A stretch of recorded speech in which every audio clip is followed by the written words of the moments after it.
খাওয়া হয়ে গেছে সিম আলু ভাতে দিয়ে। এবার খাবো ডাল আর বাঁধাকপির তরকারি। নিরামিষ খেতে ভালো লাগে গো, সুন্দর করে রান্না করতে পারলে না। ওই যে ডাল ঢেলে নিচ্ছি।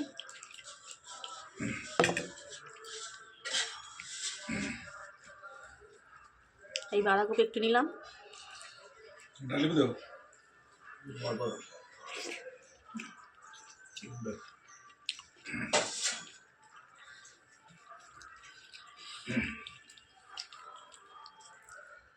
খুব ভালো হয়েছে, বাঁধাকপির তরকারিটা খুব সুন্দর হয়েছে।